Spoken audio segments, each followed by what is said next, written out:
والحمد لله والصلاة والسلام على أشرف خلق الله محمد بن عبد الله صلى الله عليه وعلى آله وصحبه وسلم تسليما كثيرا وبعد. Nous en étions restés dans le cours de la semaine passée sur la prière sur la chair, sur le mimbar. La prière sur le mimbar. Et aujourd'hui, en cette nuit du 11 de Rabi' al-Thani. Rabi' al-Thani, c'est quel mois? Troisième, quatrième du quatrième mois de l'année 1441 depuis la hijra du prophète sallallahu alayhi wa sallam, correspondant au 7 décembre 2019. Nous demandons à Allah subhanahu wa ta'ala de nous orienter vers ce qu'il aime et agrée, et nous demandons à notre lecteur qu'Allah le récompense de bien vouloir lire.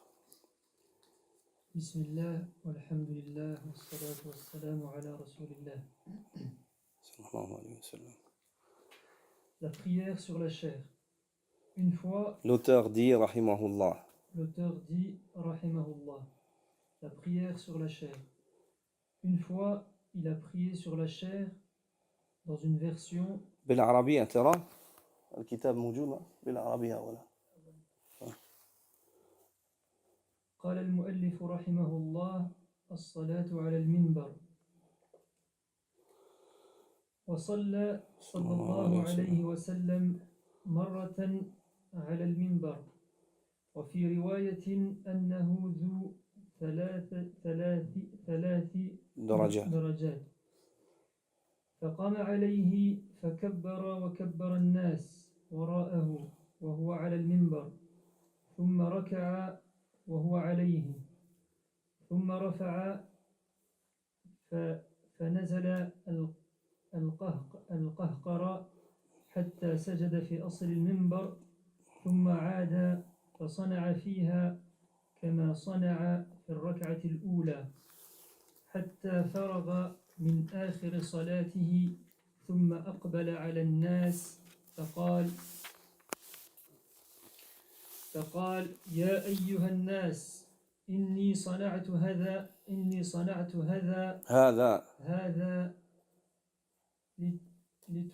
لتأتموا تتبعوا بي ولتعلموا أي لتتعلموا كي تتعلموا لتعلموا صلاتي بالفرنسية إن شاء الله. La prière sur la chair. L'auteur a dit la prière sur la chair. La prière sur la chair, le mimbar. Vous savez tout ce que c'est une chair? Une chair, c'est ça.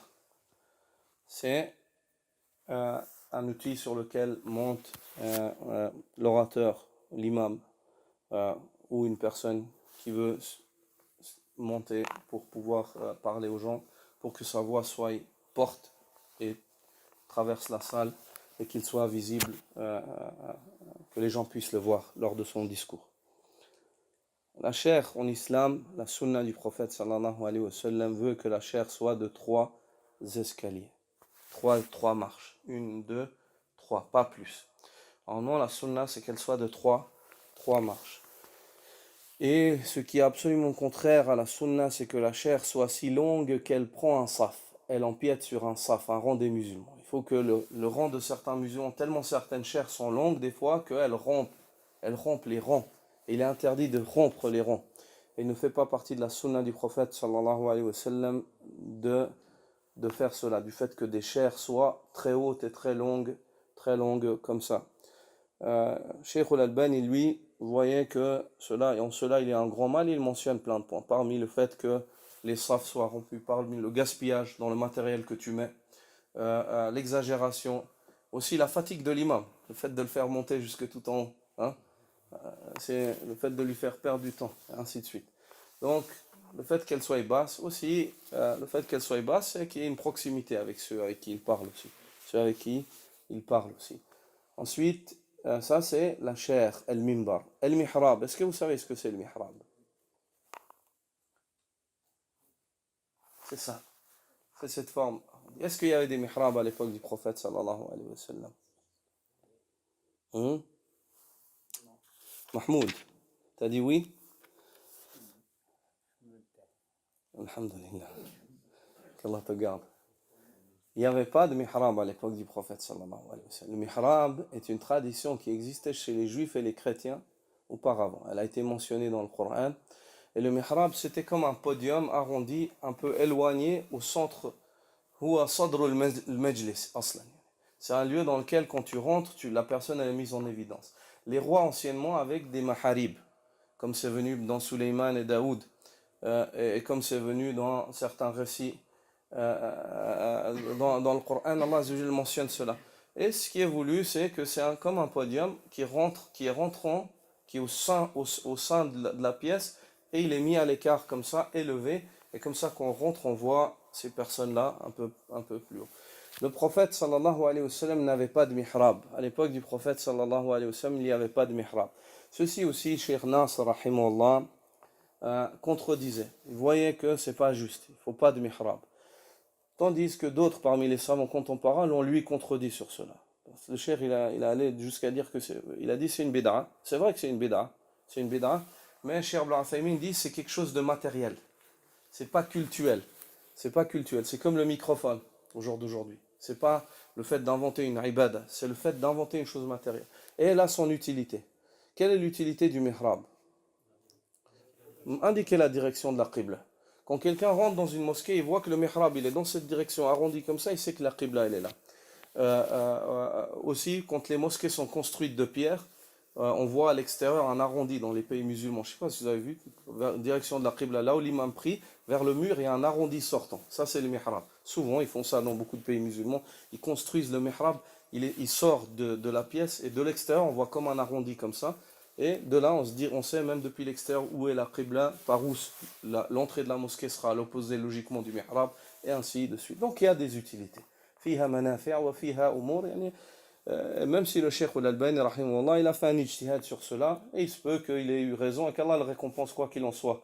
Pour ça, le Cheikh Ibn Uthaymin ainsi que Lajnatu Da'ima l'ont contredit sur cela, ils n'étaient pas d'accord avec lui sur ce point-là. Quant au mihrab, le Cheikh aussi avait un argument dans la sunna du prophète sallallahu alayhi wa sallam. Le prophète sallallahu alayhi wa sallam disait ittaqu hadhihi al-madhabih. Prenez garde à ces madhabih et al-maharib, al-maharib. Prenez garde à ces madhabih. Comme certains savants du hadith ont expliqué ce hadith-là et ce mot-là, madhabih, ils ont dit c'est ce qui est voulu par cela, c'est sadr al-majlis. Ittaqu at-tasaddur wa sudur al-majalis. An yabtaghi al-mar' an yusaddir nafsahu fi al-majlis. Prenez garde au fait de prendre des places dans lesquelles vous voulez vous distinguer dans une assise. Le prophète sallallahu alayhi wa sallam a interdit cela. C'est-à-dire que si on est tous ensemble ici, et moi je viens, je vous vois, vous êtes tous assis par terre, et sans être malade, sans avoir une excuse physique, je me dis, eux ils sont par terre, moi je vais m'asseoir ici. Je vais m'asseoir ici. Interdit en islam. C'est interdit. C'est-à-dire de prendre place dans l'assise et de se distinguer, ceci est interdit. Car ceci fait partie du kibr, de l'orgueil. Mais si une personne vient, elle s'assoit sur une chaise car elle est malade ou elle a un problème de santé, il n'y a aucun mal à cela. Allah Azza wa Jalla ne charge pas une âme au-delà de ce qu'elle peut supporter. Et la religion musulmane n'est pas venue pour porter de la nuisance, pour nuire aux gens. Pour nuire aux gens. La prière sur la chair. Une fois, le prophète sallallahu alayhi wa sallam a prié sur la chair. Il a prié sur la chair dans une version qui avait 3 marches. Il est monté dessus et a prononcé le takbir. Et les gens derrière lui ont fait de même, alors qu'il était sur la chair. Puis il s'est incliné sur la chair. Ensuite, il s'est levé et est descendu à reculons pour se prosterner au pied de la chair. Il est alors remonté sur la chair et a fait comme il avait fait pour la première raka'a. Ensuite, il s'est levé et est descendu à reculons pour se prosterner au pied de la chair.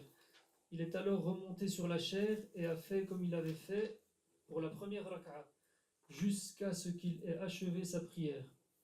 Il s'est alors tourné vers les gens et a dit « Ô vous les gens, J'ai fait cela pour que vous puissiez me suivre et apprendre ma prière.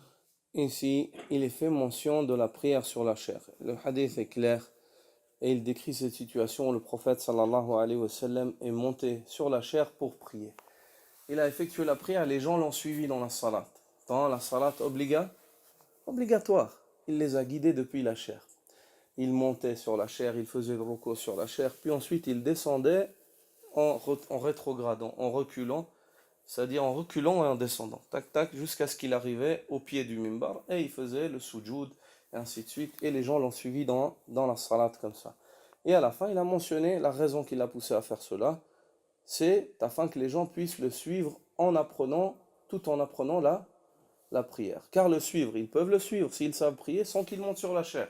Mais ici, c'est le but qu'ils le suivent tout en apprenant la prière, ceci probablement au début de l'islam, ou bien quand il y avait des délégations qui arrivaient avec des nouveaux musulmans, des nouvelles tribus arabes qui avaient accepté l'islam, ceci afin qu'ils voient Rasulallah sallallahu alayhi wa sallam prier et qu'ils apprennent la prière du prophète sallallahu alayhi wa sallam, car il fait partie des obligations du musulman de prier comme le prophète sallallahu alayhi wa sallam a prié, de chercher comment est-ce que le prophète sallallahu alayhi wa sallam priait. Et plus la prière de l'homme s'approche que ce soit d'un aspect extérieur et intérieur de la prière du prophète sallallahu alayhi wa sallam, plus sa prière est proche de l'agrément d'Allah azza wa jal, car Allah a envoyé le prophète sallallahu alayhi wa sallam pour qu'il soit suivi afin qu'il montre, il l'a envoyé comme messager de miséricorde pour qu'il montre aux gens la voie de la miséricorde. Et le prophète sallallahu alayhi wa sallam a ordonné cela. Sallu kama ra'aytumuni usalli. Priez comme vous m'avez vu prier.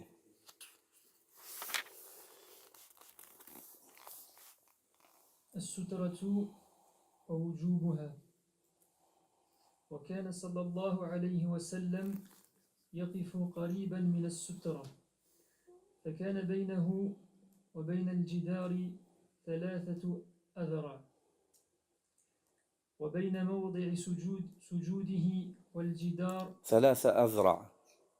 3 أذرع، وبين موضع سجوده والجدار ممر شاه.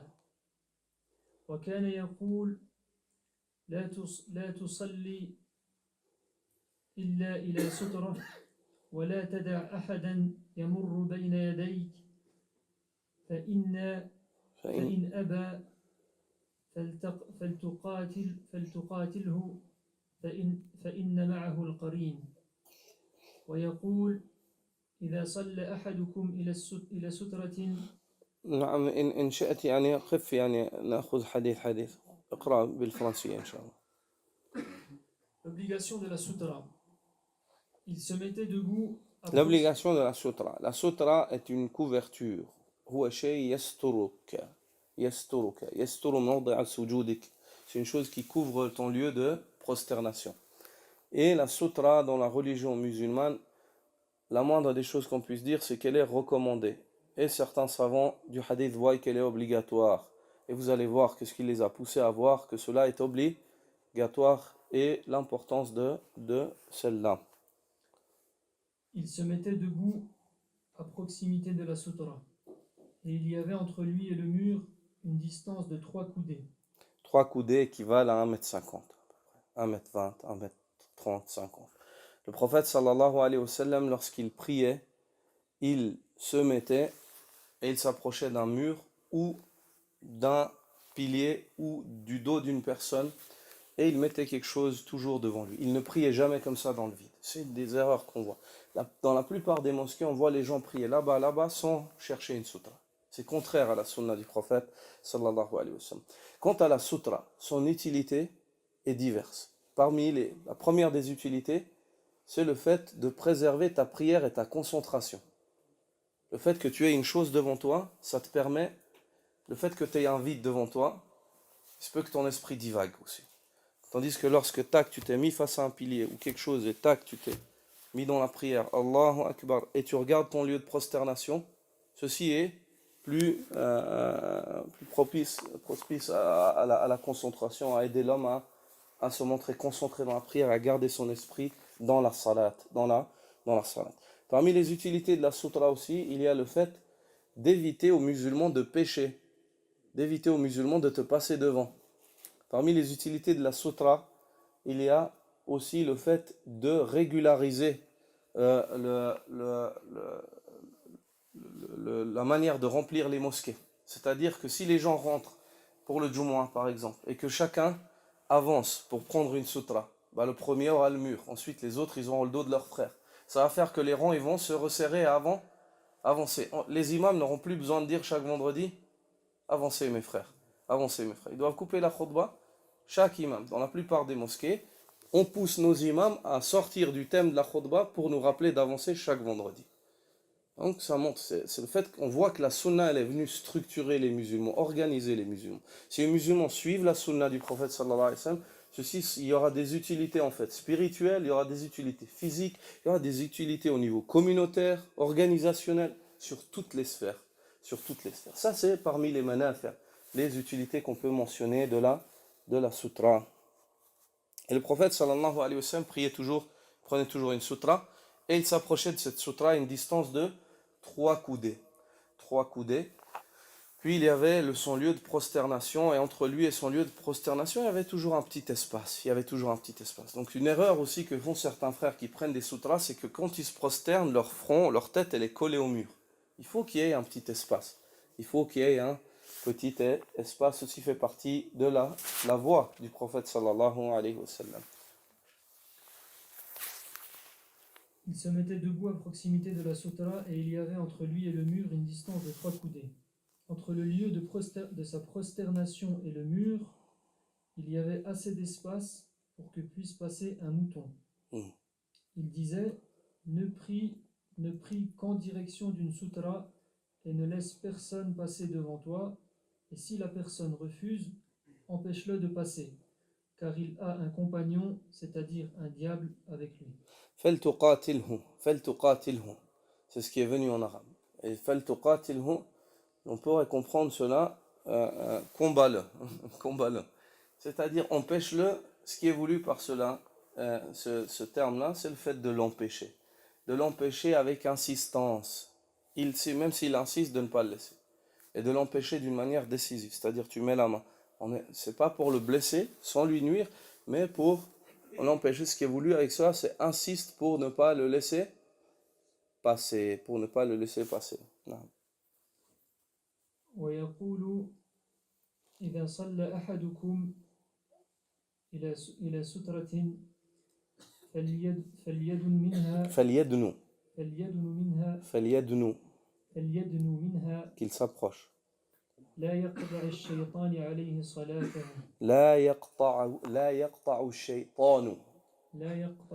كانوا يقول فليدنو منها حتى لا يقطع الشيطان منه عليه صلاته. Il disait aussi, quand l'un d'entre vous prie en direction d'une sutra, qu'il s'en rapproche afin que le diable ne puisse pas couper sa prière. وكان أحيانا الشيطان عدو إن الشيطان لكم عدو فاتخذوه عدوا. Le démon est un ennemi pour vous, prenez-le donc comme tel. Chaque fois que tu vas essayer de bâtir, lui il va venir pour détruire. Et s'il peut te faire détruire d'une manière évidente, il le fera. Et s'il peut détruire le tout, à savoir détruire ta foi en te poussant à renier, il le fera. Mais s'il ne peut pas, le démon, ce qu'il n'atteint pas pleinement, il ne le délaisse pas entièrement. Il ne le délaisse pas entièrement, il persiste. En fait, le shaitan fait dans le mal ce que devraient faire les croyants dans le bien. Le shaitan fait dans le mal ce que devraient faire les croyants dans le khayr. Car parmi les qawa'id, parmi les règles de la sharia, de la législation musulmane, أنه ما لا يدرك كله لا يترك جله. Ce qui ne s'atteint pas pleinement ne se délaisse pas partiellement. Ne se délaisse pas partiellement. C'est-à-dire ce que tu n'arrives pas à atteindre pleinement, il faut essayer de le faire quand même. Il faut insister, il faut voir loin. D'accord? Et le shaitan, lorsque tu vas être dans ta salat, il va essayer de te dérober de cette salat. Il va essayer de te dérober, de réduire ta récompense s'il ne peut pas entièrement la faire disparaître, au moins il ne va pas, cesser de tenter de la réduire. Et parmi les manières par lesquelles il essaiera de la réduire, c'est le fait de passer devant toi. Mais tu ne le vois pas. Tu ne le vois pas. Donc, je ne suis pas responsable, pourrions-nous dire. Oui, tu n'es pas responsable si tu as pris une sutra. Mais s'il passe devant et que tu n'as pas pris de sutra, tu es responsable. Et si toi tu prends une sutra et qu'il lui essaye de passer ou passe devant quand même, alors on espère d'Allah Azzawajal que le shaitan est son péché et le tien. Et son péché est le tien car tu ne le vois pas. Et qu'Allah Azzawajal l'humilie. Qu'Allah Azzawajal l'humilie et élève les croyants. Élève les croyants. Mais il faut pour cela que tu prennes toi les moyens qu'Allah Azzawajal a mis à ta disposition. Et ce moyen-là, c'est la sutra. C'est la sutra. وكان أحيانا يتحرى الصلاة عند الأسطوانة أسطوانة عند الأسطوانة التي في مسجده. Parfois, il s'efforçait de prier derrière un des piliers de sa mosquée. Sallallahu alayhi wa sallam. C'est-à-dire, il cherchait un pilier parmi les piliers. Les piliers de la mosquée, c'était quoi? C'était des palmiers, khashaba. C'était des troncs de dattes, de nakhla en général. Des troncs de dattes. وكان إذا De dattiers. صلى Excuse-moi. وكان إذا صلى صلى الله صلى الله عليه عليه وسلم وسلم في فضاء ليس فيه شيء يستتر به غرز بين يديه حربة فصلى إليها والناس حربة. وراءه. نعم. وأحيانا كان يعرض راحلته فيصلي إليها. اقرأ بالفرنسية هذه. Lorsqu'il priait dans un endroit désert où il n'y avait rien qu'il puisse utiliser comme sutra, il plantait une lance dans la terre devant lui et priait en direction de celle-ci avec les gens derrière lui. Et le prophète sallallahu alayhi wa sallam, lorsqu'il était en voyage et qu'il était dans le désert et qu'il voulait prier, même là en fait il ne disait pas c'est pas grave, personne va passer. Désert, il se peut que tu vois personne passer dans le désert. Al-Fada, il n'y a personne. Même là il disait pas c'est pas grave, comme la plupart d'entre nous. Facile, c'est pas grave. Le prophète sallallahu alayhi wa sallam prenait une lance, il la mettait sur le sol en direction de la Qibla, et il priait derrière et les gens priaient derrière lui. On comprend de cela, on va tirer les caractéristiques de la sutra. La sutra, on va voir que au niveau de son épaisseur, il faut qu'elle soit au moins aussi large qu'un bâton ou une lance. Un bâton ou une lance. Quant à sa grandeur, sa hauteur, on va voir dans les hadiths suivants. وأحيانا كان يعرض راحلته فيصلي إليها وهذا خلاف الصلاة في راحلته يعرض راحلته فيصلي إليها وهذا خلاف الصلاة في أعطان الإبل أي مبارك الإبل فإنه نهى عنها. اقرأ بالفرنسية الآن. Parfois, il mettait sa monture présentée de côté devant lui et priait dans sa direction. Parfois, s'il n'avait rien d'autre, il mettait la monture de côté. Il la mettait comme ça et il priait en sa direction. C'est-à-dire, il la mettait comme ça. Pas devant lui, ni la tête face à lui, mais de côté. Pas face à lui parce que c'est une créature. On ne se met pas face à une créature pour prier, face au visage. La création d'une créature comme ça, on ne se met pas. Ni de dos, parce qu'on fait quelque chose de noble. On ne va pas se mettre derrière d'un animal qu'Allah vous honore. Alors, le prophète sallallahu alayhi wa sallam, il la mettait comme ça, de côté, et il priait sur le côté face à un des côtés de l'animal. Il prenait l'animal comme sutra, comme sutra. Et mais ceci est différent de la prière dans le parc à chameaux. Le prophète sallallahu alayhi wa sallam a interdit de prier dans les parcs de chameaux. Car il a interdit cela. Il a interdit cela, sallallahu alayhi wa sallam. Comme dans le hadith où le compagnon dit, un homme va questionner le prophète sallallahu alayhi wa sallam sur la prière dans Mabarik al-Ibl. dans Mabarik al-Ibl, A'tan al-Ibl, dans les enclos des chameaux. Les enclos des chameaux. Et le prophète sallallahu alayhi wa sallam a dit La tusalli fiha fa innaha min ash-shaytan. Ne prie pas dans les enclos de chameaux car les chameaux proviennent ou font partie ressemblent aux démons. Il y a plusieurs commentaires. Innaha min ash-shaytan proviennent des chameaux.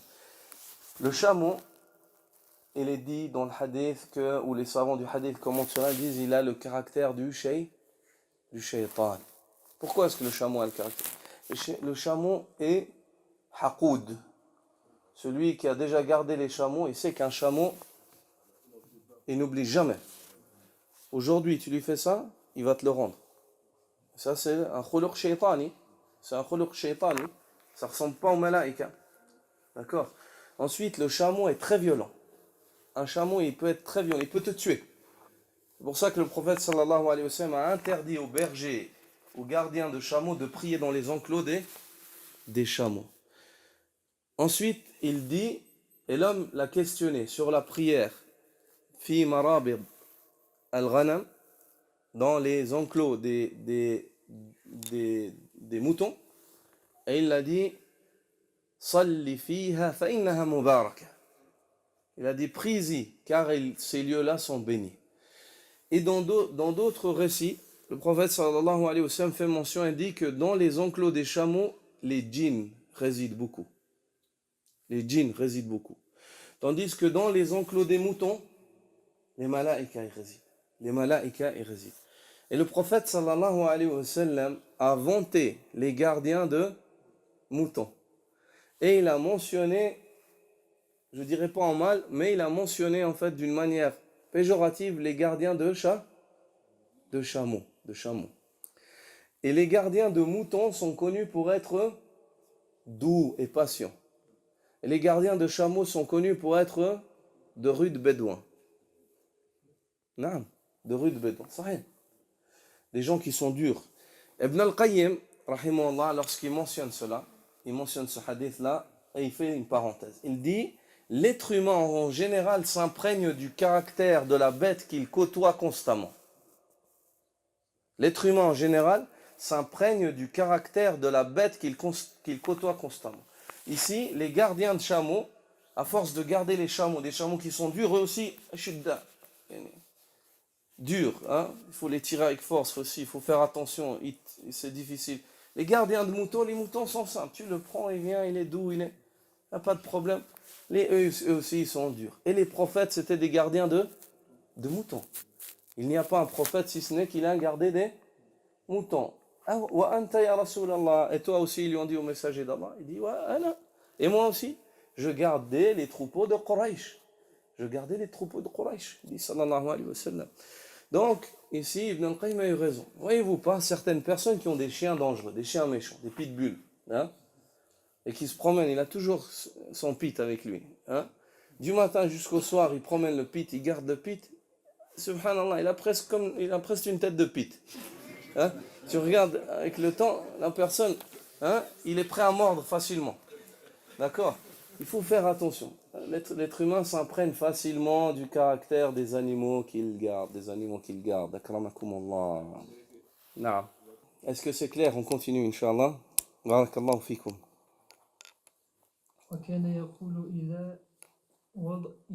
Et ici, le cheikh fait mention. Pourquoi est-ce qu'il fait mention du fait que de prier vers la monture? Pas que les gens disent, ouais, mais le prophète sallallahu alayhi wa sallam s'est contredit alors. Parce qu'il vous a interdit de prier dans les enclos des chameaux, puis lui-même il prie face à sa monture qui se peut soit un chameau. Donc ici, tu réponds, non, ce n'est pas un enclos, c'est en voyage. Et la monture, elle est seule, que ce soit un chameau ou pas. Et ici, il s'agit d'une nécessité qui est le fait de prendre une sutra. وكان يقول إذا وضع أحدكم بين يديه مثل مؤخرة الرحل هذا الرحل والراحلة. ما هي الراحلة؟ الدابة. والرحل الذي يوضع عليها للركوب. الرحل c'est Tu voulais dire quelque chose? Ah, ok, excuse-moi. Ar-rahl, c'est la monture, la selle qu'on met sur la monture. C'est la même racine. Rahala. Ar-rihla, c'est quoi? C'est un voyage. C'est un voyage. Donc on voit l'arabe, avec juste 3 lettres, tu construis des centaines et des centaines de mots en arabe. Rahala, rahilatun, rahlun, rihlatun, rihalun, et ainsi de suite. Et on voit que l'arabe c'est une langue très riche. Il suffit de 3 lettres. Avec 3 lettres, tu te retrouves avec un dictionnaire qui part de 3 lettres. Un dictionnaire qui part de 3 lettres. Ar-rahl. Le prophète sallallahu alayhi wa sallam, t'as lu en français? Je termine en arabe. Oui, termine, excuse-moi. وكان يقول صلى الله عليه وسلم إذا وضع أحدكم بين يديه مثل مؤخرة الرحل فليصلي ولا يبالي من مر وراء ذلك. Il disait, si l'un d'entre vous place devant lui quelque chose haut comme le bâton qui se trouve à l'arrière d'une selle, qu'il prie et ne se soucie pas de celui qui passe au-delà de cela. Les selles qu'on met sur les montures, elles avaient à l'arrière comme un bâton plus haut pour s'appuyer, pour que celui qui monte s'appuie. Ou alors tu peux prendre quelque chose ou ainsi de suite. Le prophète sallallahu alayhi wa sallam, il a dit, si l'un d'entre vous, lorsqu'il prie, met l'arrière de sa selle face à lui, qu'il ne se soucie pas si quelqu'un passe, ou une chose équivalente à cette taille-là. L'arrière de la selle, c'est équivalent à combien? Non, un peu plus, entre 30 et 50 cm. Une coudée, c'est juste. Entre 30 et 50 cm. 30 cm, c'est un peu petit, 50 plutôt. Une selle, c'est une selle. Il y a un bâton qui vient dessus, c'est à peu près cette hauteur-là, 50 cm. Maintenant, avec ces deux informations que vous avez, vous tirez la taille de la sutra. La sutra légiférée, il faut qu'elle soit de la largeur au moins d'une lance, pour qu'elle soit visible, quand quelqu'un il la voit. Et puis qu'elle soit à la hauteur au moins d'une coudée. C'est ça. Est-ce que c'est clair? Non. Avec ces deux hadiths-là, vous avez les normes par rapport aux tailles, à la taille légiférée de la sutra. Donc tu ne te soucies pas. Si tu mets une sutra, quelqu'un passe devant la sutra, même si on est en groupe. Il y a un imam et il a une sutra, même s'il y a des gens qui passent et ne s'arrêtent pas de passer, tant qu'ils ne passent pas du côté où l'imam se prosterne, ils passent derrière. Après la sutra, il n'y a aucun problème. Il n'y a aucun problème. وصلى صلى الله عليه وسلم مرة إلى شجرة وكان أحيانا يصلي إلى السرير وعائشة رضي الله عنها مضطجعة عليه تحت قتيفتها. Une fois, il a prié en direction d'un arbre. Parfois, il priait en direction du lit sur lequel Aïcha était couchée, radiyallahu anha, sous sa couverture. Non. Donc on voit le prophète sallallahu alayhi wa sallam prier face au lit, il y avait sa femme sur le lit. Elle était couchée sous la couverture, elle était couverte. Retenez ce hadith. Après on va en discuter par la suite, Inch'Allah.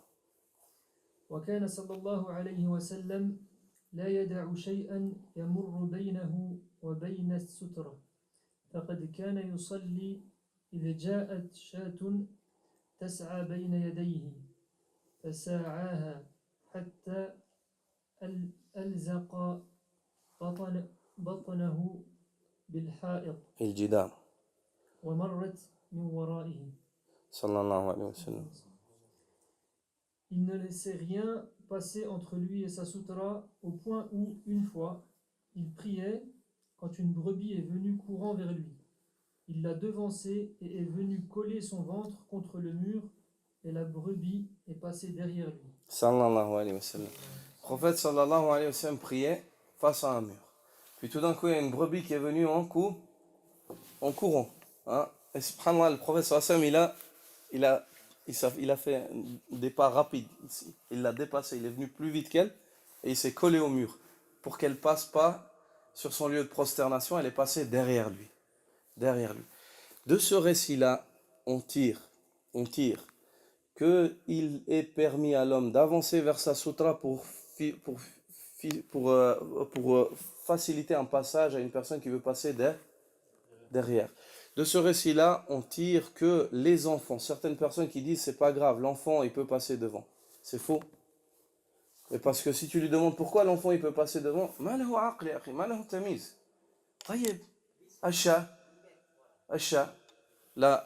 l'enfant il n'a pas de raison et il ne distingue pas. Tu dis, la brebis, est-ce qu'elle distingue? Est-ce qu'elle a une raison? Elle n'a pas de raison, elle n'est pas chargée par l'amr wa al-nahi. Le prophète sallallahu alayhi wa sallam, pourtant, lui, il a avancé. Pourquoi? Parce que il y a deux choses. Quand une personne vient passer devant une sutra, elle est responsable pour autant qu'elle ait une raison et qu'elle distingue, qu'elle ne soit pas folle et qu'elle soit mature, et ainsi de suite. Mais toi aussi qui pries, tu as une responsabilité. C'est de protéger ton lieu de prière, car la prière est une chose importante. Si quelqu'un vient et tu es en train de compter ton argent, et il vient et il te pique un peu de cet argent-là, tu vas dire Khalli walad, hein? Tu vas dire laisse-le, c'est un enfant. Peut-être tu le laisses prendre un peu, mais tu le regardes où il est. Après à la fin tu dis voilà, jibal manada, dis rends-moi cet argent, c'est bon, enfant, hein? Et ainsi de suite. D'accord? C'est clair. La salat, c'est plus important que al-mal. La salat, c'est plus important que al-mal, que l'argent. وصلى صلى الله عليه صلى الله عليه وسلم وسلم صلاة مكتوبة فضم يده فلما صلى قالوا يا رسول الله أحدث في الصلاة شيء قال لا أحدث ليس حدث انظر في علامة استفهام أحدث في الصلاة شيء أحدث في الصلاة شيء أحدث في الصلاة شيء قال لا إلا أن الشيطان أراد أن يمر بين يدي فخنقته حتى وجدت برد لسانه على يدي. وفي رواية إبليس مر إبليس في رواية خصص أنه كان إبليس.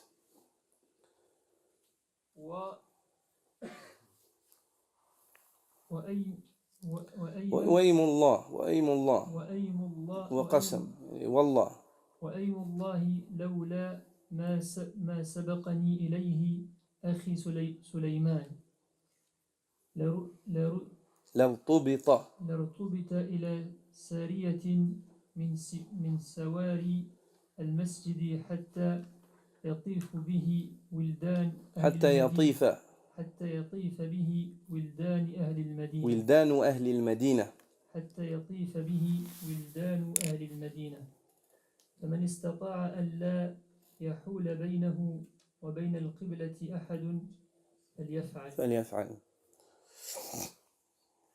Un jour, alors qu'il accomplissait une prière obligatoire, il serra le poing. Lorsqu'il eut fini, les gens demandèrent: Ô messager d'Allah, s'est-il passé quelque chose pendant la prière? Et ici, pendant la salat, le prophète sallallahu alayhi wa sallam a serré le poing comme ça. Durant la prière. Puis les gens, ils ont dit: est-ce qu'il s'est passé quelque chose, ya Rasulallah, durant la salat? Il dit: non, sauf que le diable a voulu passer devant moi. Ici, dans une variante de ce hadith-là, c'est Iblis. Donc, je l'ai étranglé au point que j'ai pu sentir la froideur de sa langue sur ma main. Sallallahu alayhi wa sallam. Il l'a étranglé au point où il a senti sa langue. Le shaitan a tendu la langue tellement le prophète sallallahu alayhi wa sallam l'étranglait fortement. Et il a senti la langue froide du shaitan sur sa main. Sallallahu alayhi wa sallam. Et dans certaines variantes, la bave du shaitan, elle glissait sur les doigts du prophète sallallahu alayhi wa sallam. Par Allah, si mon frère Sulayman alayhi salam ne m'avait pas précédé en cela, je l'aurais attaché le diable à un des piliers de la mosquée afin que les enfants de Médine puisse tourner autour de lui. L'humilier. L'humilier. Le prophète sallallahu alayhi wa sallam dit, je l'aurais humilié. C'est un ennemi, je l'aurais attaché et je l'aurais humilié. Pour que les enfants de Médine ils viennent tourner autour de lui alors qu'il est attaché à un puissant. Un puissant. Et ici, en quoi est-ce que Sulayman l'a devancé?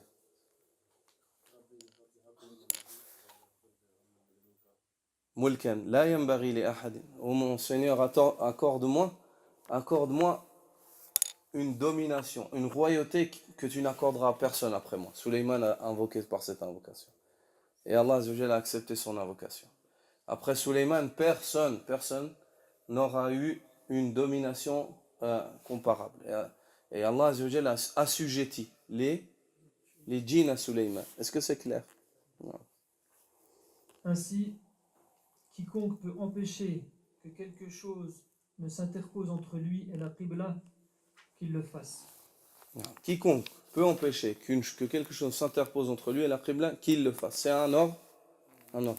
C'est pour ça que Cheikh al-Albani, en prenant tous ces hadiths-là, on voit que chaque fois que le prophète sallallahu alayhi wa sallam parle de sutra, il parle, lorsqu'il recommande la sutra, il la recommande sous la forme impérative. Et la forme impérative dans les textes, elle oriente vers l'obligation. Pour autant que un autre texte ne la détourne pas du statut d'obligatoire. C'est-à-dire que le prophète sallallahu alayhi wa sallam ordonne, puis il voit qu'un compagnon ne le fait pas et ne le contredit pas. Par exemple. Ou bien il ordonne, puis dans un autre texte, il dit que autre chose est permis aussi. Donc là, ça descend. Depuis le degré obligatoire, un degré surérogatoire. وكان يقول صلى الله عليه وسلم إذا صلى أحدكم إلى شيء يستره من الناس فأراد أحد أن يجتاز بين يديه فليدفع في نحره أي في عنقه وليدرأ ما استطاع وفي رواية فليمنعه مرتين فإن أبى فليقاتله فإنما هو شيطان. En français. Il disait aussi, quand l'un d'entre vous prie en direction d'une chose qui le protège des gens et que quelqu'un veut passer devant lui, qu'il le pousse au niveau de la gorge et le repousse autant qu'il peut. Dans une narration, qu'il l'empêche 2 fois, et s'il refuse, alors qu'il résiste, car en vérité c'est un diable. Non. Ici, quand tu pries, si une personne vient, tu l'arrêtes ici au niveau de la gorge. Comme ça. Ici. Pourquoi? Parce que la personne, elle remarque directement. Et puis, Allahu alam, est-ce qu'il y a derrière cela des sagesses, en fait, qui révèlent d'une chose cachée? C'est que s'il y a un djinn, il sera gêné. Peut-être qu'il y a des parties du corps où, lorsque la personne a un djinn avec lui, si tu appuies sur cette partie-là, le djinn, il est gêné, déstabilisé. C'est connu. Est-ce que ça fait partie de cela? Al-ilmu indallah azza wa jalla. Nous, on dit que le prophète sallallahu alayhi wa sallam nous a demandé et tu le fais. Après, tu le fais d'une manière sage. C'est-à-dire, tu mets pas KO la personne. Tu vois?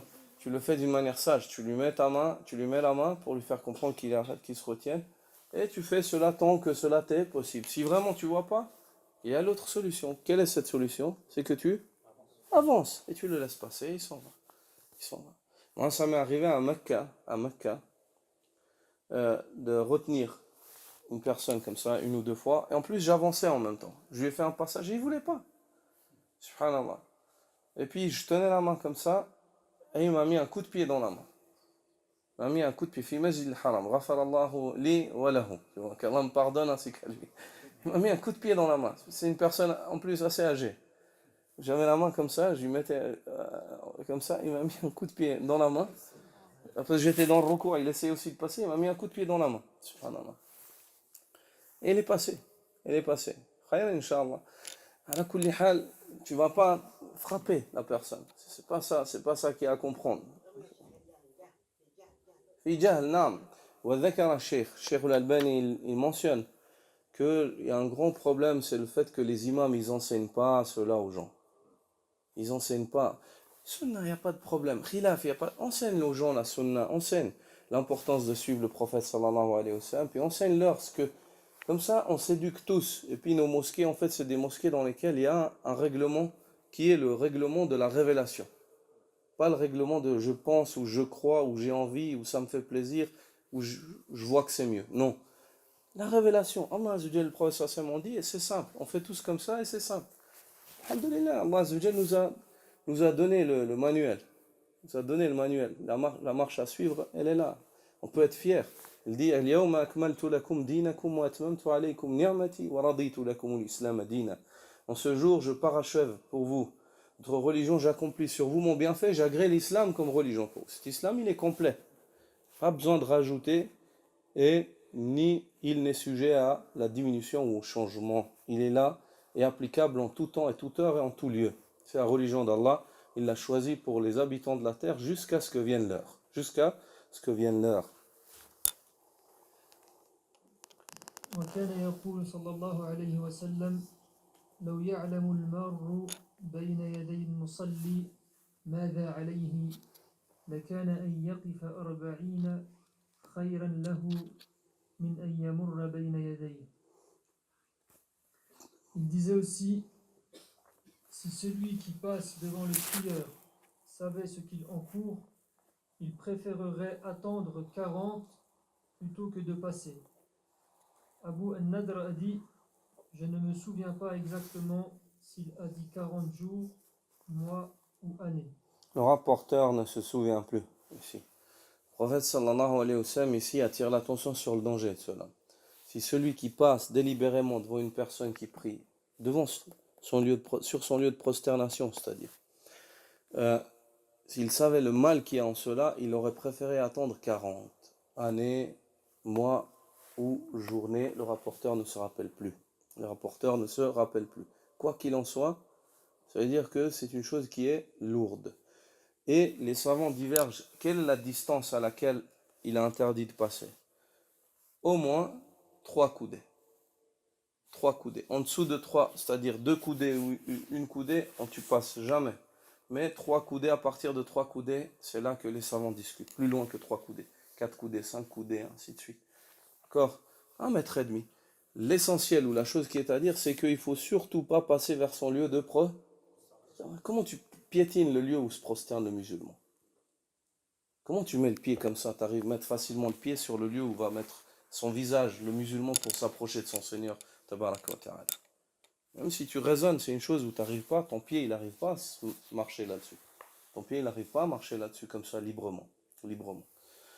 Quant à l'erreur de certaines personnes, c'est le fait qu'elles se mettent, elles prient après les prières obligatoires, certaines sunnas, sur le passage des gens.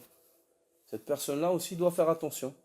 Tu veux pas, mets-toi dans un coin, essaye de te ranger et laissons toujours un passage au milieu ou des espaces pour que les gens puissent zigzaguer et passer entre les gens. Car il se peut que des personnes soient pressées. Et l'imam Malik, rahimahullah, dit, si une personne prie sur le passage des gens et puis qu'elle n'a pas pris une sutra, les gens passeront devant elle. C'est elle, ce fardeau-là qui est mentionné dans le hadith, elle prend les fardeaux de ceux qui sont passés et le sien. Les fardeaux de ceux qui sont passés et le sien. ما يقطع الصلاة وكان يقول صلى الله عليه وسلم يقطع صلاة الرجل إذا لم يكن بين يديه كآخرة الرحل المرأة الحائض والحمار والكلب الأسود.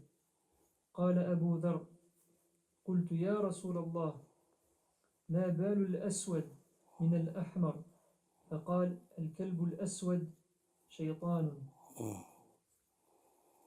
Ce qui annule, littéralement coupe la prière. Il disait, la prière d'une personne est annulée si elle ne pose rien devant elle, de la hauteur de l'arrière d'une selle, par le passage d'une femme qui a ses menstrues, d'un âne.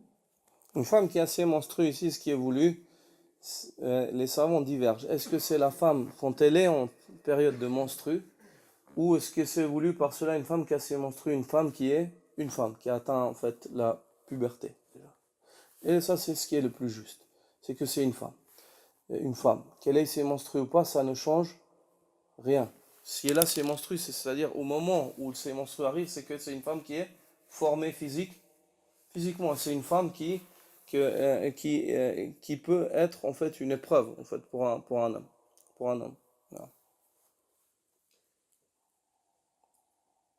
Ainsi que l'âne, ainsi que le chien noir. D'un âne ou d'un chien noir. Abu Dhar radiallahu anhu a dit: Je demandais au messager d'Allah, pourquoi le chien noir plutôt que le brun? Il dit: le chien noir est un diable. Dans ce hadith-là, ce qui est voulu, même si le cheikh, rahimallah, le cheikh, lui, voyait en fait d'une manière apparente que la prière, elle est invalide, ça invalide la prière, faisait partie des savants, et les savants du hadith en général voient cela, le jumhur des savants voient que la prière, elle n'est pas invalide, mais ce qui est voulu ici, c'est la réduction de la récompense, car c'est des créatures qui attirent l'attention, d'accord? Et l'imam Ahmad ibn Hanbal, rahimahullah, lui-même, lorsqu'il mentionnait ce hadith-là, il disait هو عندي القطع يعني يقطع أجر الصلاة والصلاة يعني مقطوعة هو عندي القطع. Il dit chez moi je vois que ce qui est voulu par cela, c'est que la prière, elle est annulée. Ça abolit, en fait. Comment ils ont traduit ici? Coupe. Ça rompt la prière. Ça rompt la prière, ça coupe. ولكن كان مالكا وأبا حنيفة والشافعي كان مالك وأبو حنيفة والشافعي رضي الله عنهم وأئمة السلف والخلف وجمهور أئمة السلف والخلف يرون أن المراد النقصان يرون أن المراد النقصان. Regarde l'équité de l'imam Ahmad. Il dit, moi, ce que je vois, c'est que ça coupe la prière. Par contre, l'imam Malik, Abu Hanifa et l'imam Shafi'i, qu'Allah les agrée. Regarde l'éducation de l'imam Ahmad quand il parle des savants. Qu'Allah les agrée, il dit. Radiyallahu anhum. Ainsi que la majeure partie des savants parmi les anciens musulmans, les premières générations, les tabi'in et les suiveurs des tabi'in et les sahaba, ainsi que ceux qui sont venus après, la majeure partie voient que ce qui est voulu, ce n'est pas la rupture, mais la diminution de la récompense. La diminution de la récompense. Regarde la justice, l'équité de l'imam Ahmad, la modestie. Une personne vient le questionner, il ne dit pas, ouais, moi je vois c'est ça et puis c'est ça. Il voit qu'il y a une divergence et que c'est une divergence qu'il y a à prendre en compte parce qu'elle est basée sur les textes. Et c'est quoi le texte qui a poussé le jumhur à voir que c'est la diminution? Hadith dans le Sahih de l'imam Muslim, où la mère des croyants Aïcha, elle a dit aux compagnons, laqad shabbahtumuna bil hamiri wal kilab. Elle a dit, vous nous avez donc comparé aux chiens ainsi qu'aux ânes, les femmes. Radiyallahu anha. Regarde le courage d'Aïcha, radiyallahu anha. Le caractère de cette femme, subhanallah. Elle a dit, laqad shabbahtumuna bil hamiri wal kilab. Elle a dit, vous nous auriez donc comparé aux chiens et puis aux ânes. Elle dit, par Allah. Et c'est là que je vous ai demandé de retenir le hadith précédemment. Elle fait mention du fait que le prophète sallallahu alayhi wa sallam priait et qu'elle avait ses jambes étendues, et qu'il priait à côté du lit. Elle n'osait pas bouger pour pas le déranger. Et elle était comme une partie de sutra. Est-ce que c'est clair? Par contre, elle était couverte. C'est ce qui nous pousse à dire que ici, c'est la diminution de récompense parce que ça attire l'attention. Ensuite, le fait de prendre une sutra pour ne pas être gêné. Si tu veux ne pas être gêné, il faut prendre une sutra. Comme ça, elle ne passe pas sur ton lieu de sujoud, sur ton lieu de sujoud. Et Cheikh Al-Albani a fait des reproches, en fait, faisait souvent des reproches aux savants par rapport à la Mecque et Médine, en leur disant que pourquoi est-ce que vous n'enseignez pas aux gens, parce qu'il y a certains savants, ils disent ouais, la sutra, même s'ils voient l'importance de la sutra, mais ils disent la Mecque et Médine, c'est pas possible. Pourquoi c'est pas possible? Est-ce qu'Allah Azza wa Jal révèle dans sa religion une chose qui n'est pas possible?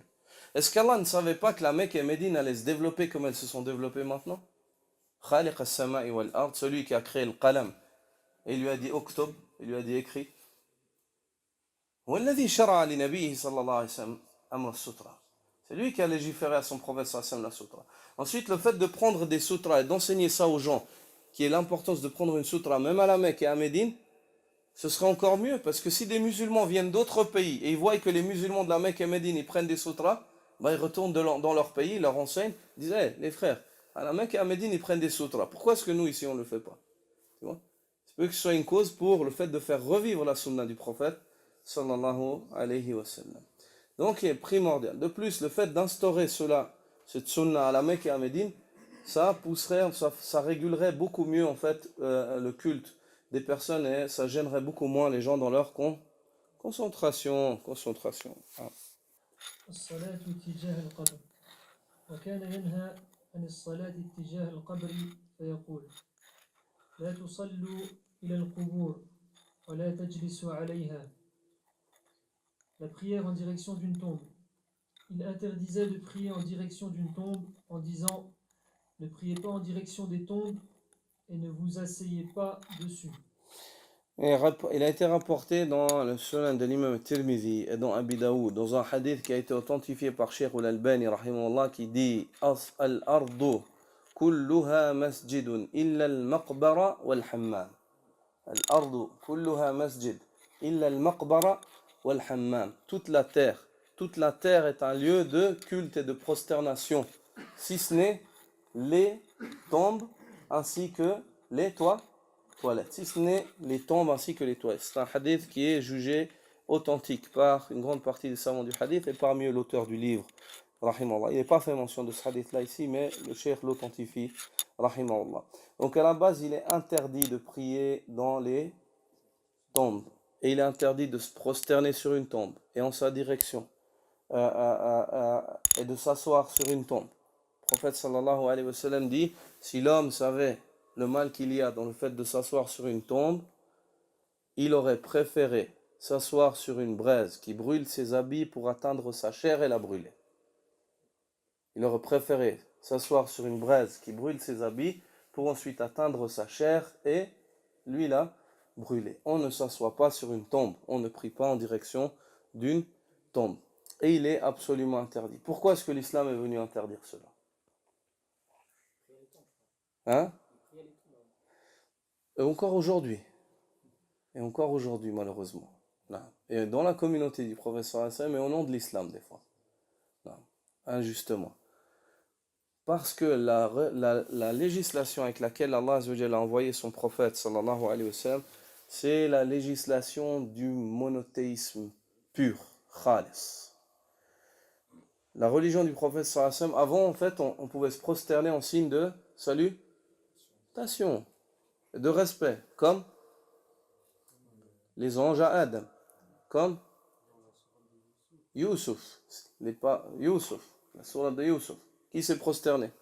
Les parents ainsi que les frères et sœurs sont prosternés à Youssouf. Ensuite, les images.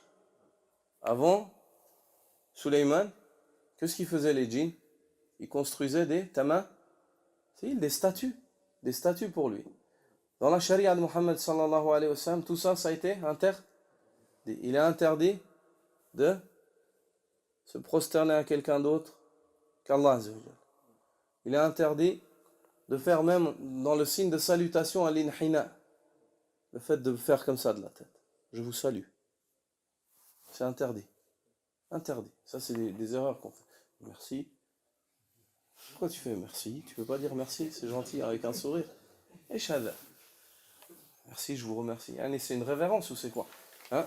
Ça se fait pas, c'est interdit. Les hadiths, ils sont clairs sur ça. Celui qui a des doutes sur ça, il vient, moi je lui montre des hadiths sur ça. Où le prophète sallallahu alayhi wa sallam a interdit l'inhina. Et on dit, Ya Rasulallah, l'un d'entre nous rencontre l'autre. Et il fait comme une petite révérence avec la tête vers l'autre. Est-ce que tu vois que cela? Il a dit, La taf'alou, ne faites pas cela. Ne faites pas cela. Il a interdit. Ensuite, les statues et les images, et le fait de mettre des images sur les murs et des statues et des formes de créatures en islam, interdit. Toutes les voies, en islam, il y a le shirk qui a été interdit et toutes les voies qui conduisent. Au point où le prophète sallallahu alayhi wa sallam a interdit à ses compagnons de se lever lorsqu'ils entraient. Les sahaba, lorsque le prophète sallallahu alayhi wa sallam entrait, ils voulaient se lever par signe de respect. C'est le messager d'Allah. Il leur a interdit cela. Il leur a interdit de se lever pour lui. Il leur a interdit de se lever pour lui. Abdullah ibn Mas'ud radiyallahu anhu, lorsqu'il venait et puis que les tabi'in l'accueillaient, il voulait se lever. Il leur faisait comme ça. Asseyez-vous, asseyez-vous. Il disait par Allah, ils disent, je vois par votre lever, j'ai l'impression de voir le feu de l'enfer se lever pour moi. J'ai l'impression de voir le feu de l'enfer. Asseyez-vous, j'ai pas besoin de ça. Pas besoin. Un cheikh Abd al-Razzaq al-Abbad, hafidahullah, à Médine, était un de nos frères qui travaillait à l'époque à l'université, dans la faculté de Da'wa. Il travaillait dans un des bureaux. Il était étudiant et il travaillait aussi. Étudiant en master et il travaillait aussi. Et quand le cheikh est rentré dans ce bureau-là pour visiter un des responsables et discuter avec, le frère a voulu se lever pour lui faire place. Le cheikh l'a regardé, il l'a saisi par l'épaule, il l'a regardé dans le blanc des yeux, et il l'a assis. Il a dit, t'as pas appris le hadith où le prophète sallallahu alayhi wa sallam a interdit à ses compagnons de se lever pour lui? Il a dit oui. Il a dit, Arjouk tabbaq. Il a dit, alors j'espère, je te demande de le pratiquer, de le mettre en pratique. Tu es un étudiant. Si toi tu pratiques pas ça, qui c'est qui va le pratiquer? En plus, tu me dis que tu le connais. Et le frère dit, Wallahi l'azim, il dit, j'oublierai jamais ça dans ma vie. Le cheikh, il a été, nous, si on pourrait voir ça, on pourrait se dire, mais il est dur. Non, il a été strict. Il y a une différence entre le fait d'être strict et d'être dur, agressif, ou mauvais, ou méchant. Il a été dur. Il a voulu lui montrer que c'est une limite d'Allah, mon frère. Nous, on veut entrer au Jannah ensemble. Pourquoi est-ce qu'on est là? Parce qu'on espère entrer au Jannah ensemble. On espère qu'Allah nous fasse miséricorde et nous enseigne ce qu'on ne savait pas et qu'on pratique et qu'il nous fasse miséricorde, qu'il nous guide, qu'on ait une bonne fin. Et Yawm al-Qiyamah, on est ensemble autour du prophète sallallahu alayhi wa sallam. C'est ça notre but. Notre but, c'est ça. Il n'y a pas d'autre but. Sinon, on ne serait pas venu perdre du temps ici. Et c'est ça que le cheikh a voulu enseigner, c'est que mon frère, moi, ce que je veux, c'est ton bien. Et je veux que tu te rappelles de ça toute ta vie. Si toi, en tant qu'étudiant, tu as appris le hadith et tu n'enseignes pas, qui c'est qui va retourner dans ton pays l'enseigner aux gens? Qui c'est qui va retourner? Et puis, pourquoi est-ce que tu fais ça pour moi? Moi, je suis qui? Je suis Abd al-Razzaq, le serviteur d'Allah. Pourquoi est-ce que tu fais ça pour moi? Le cheikh a voulu marquer le coup et ça a apporté ses fruits. Ça a apporté ses fruits. Ala kulli hal, le prophète sallallahu alayhi wa sallam, comme le mentionne Salama. Salama, c'est la mère des croyants. Son mari est décédé. Elle était triste qu'Abu Salama soit décédé. Elle a dit, où est-ce que je vais trouver un homme comme Abu Salama? Le prophète sallallahu alayhi wa sallam lui a enseigné l'invocation que vous connaissez tous. Allahumma ajurni fi musibati wa akhluf li khayran minha. Wa Allah, accorde-moi une rétribution dans le malheur qui m'a frappé et remplace-le moi par mieux. Elle a fait cette invocation et le prophète sallallahu alayhi wa sallam l'a demandé en mariage. Elle a eu le meilleur des hommes, sallallahu alayhi wa sallam. Salama fait partie de ceux qui ont fait la première hijra en Abyssinie. Elle dit au prophète sallallahu alayhi wa sallam par la suite à Médine ce qu'elle a vu en Abyssinie. Elle a vu un lieu où il y avait des chrétiens et ils avaient une église qui s'appelait Marie. Et puis, dans cette église-là, quand elle est passée par là, elle a vu qu'il y avait des statues, tamathil, wasuwar, et des images, des fresques sur les murs. Et le prophète sallallahu alayhi wa sallam lui a dit, j'ai vu ça, ya Rasulallah. Vous avez des fresques, des statues. Et le prophète sallallahu alayhi wa sallam a dit, inna ha'ula kanu idha mata fihim al-abdu salih wa fi riwaya al-rajulu salih banaw ala qabrihi tilka at-tamathil aw as-suwar فهؤلاء شرار الخلق عند الله. Ceux-là, ces gens que tu as vus, lorsque les gens vertueux meurent parmi eux, ils édifient sur leur tombe, ainsi qu'ils édifient sur leur tombe, et ils construisent des statues, et ils font des fresques de leurs saints. Hein? Et puis, le prophète sallallahu alayhi wa sallam de clôturer dit, ceux-là sont les pires des créatures auprès d'Allah, car ils associent à Allah. Luqman al-Hakim, lorsqu'il a dit à son fils, il a fait cette noble recommandation, il a dit, Ya bunayya, la tushrik billah, inna shirka la zulmun azim. Ô mon fils, ne donne surtout pas des associés à Allah, car le fait de donner des associés à Allah est certes une grande iniquité. Et Allah Azza wa Jalla, lorsqu'il a révélé Walladina amanu wa lam yalbisu imanahum bi-dhulm ulaika lahumul amn wa hum muhtadun. Ceux qui ont la foi et n'entachent pas leur foi par quelconque iniquité, à ceux-là, il leur sera garanti la sécurité. La sécurité leur sera garantie, ainsi qu'ils seront bien guidés. Les Sahaba, lorsque ce verset-là a été révélé au prophète sallallahu alayhi wa sallam, ils ont eu peur. Ils ont dit, Ya Rasulallah, man minna la yadlim. Qui d'entre nous ne commet pas d'injustice? On est tous injustes, les fils d'Adam. Hein? On commet des injustices, on est tous injustes. Le prophète sallallahu alayhi wa sallam a souri. Il leur a dit, Laysa dhak. Ce n'est pas cela, ce que vous avez compris. Alam taqra'u qawla al-abd as-salih. N'avez-vous pas lu la parole du serviteur vertueux, Luqman, lorsqu'il dit à son fils, Ya bunay, la tushrik billah, inna shirka la zulmun azim. Ô mon fils, n'associe pas à Allah, car le fait d'associer à Allah, ceci est certes une grande iniquité. Ceux qui ont la foi et n'entachent pas leur foi par le shirk, par cette iniquité, Allah leur garantit la sécurité ainsi que la guidée. Sécurité ici-bas, et guidée sur la bonne voie ici-bas, et sécurité éternelle dans l'au-delà, ils seront en sécurité du châtiment éternel. Est-ce que c'est clair? Non. Donc ici, il est interdit. C'est pour ça que l'islam a interdit à l'homme de prier dans les tombes ou en direction des tombes. Ceci est strictement interdit. Si une personne vient à dire qu'en est-il de la tombe du prophète sallallahu alayhi wa sallam, quelle est la réponse? Hein?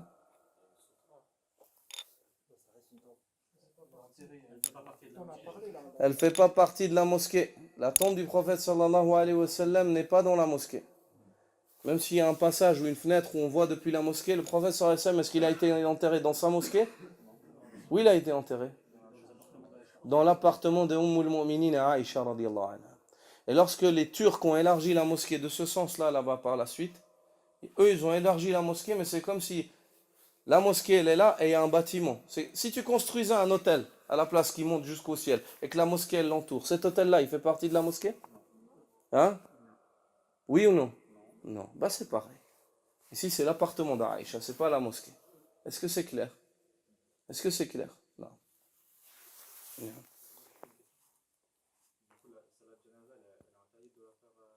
Pas salat al-janaza. Salat al-janaza, il est permis de la faire vers les tombes. C'est la prière d'al-janaza, elle n'a pas de ruku' et pas de sujoud.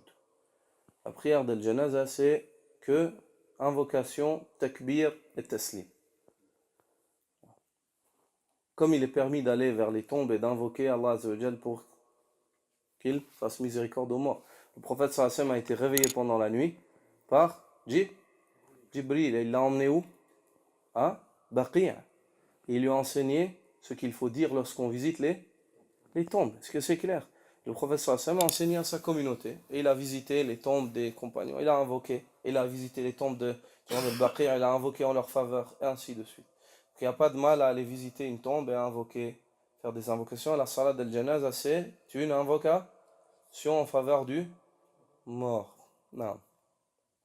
s'arrête là, Inch'Allah. Subhanakallah wa bihamdika, ashhadu an la ilaha illa anta astaghfiruka wa atubu ilayk.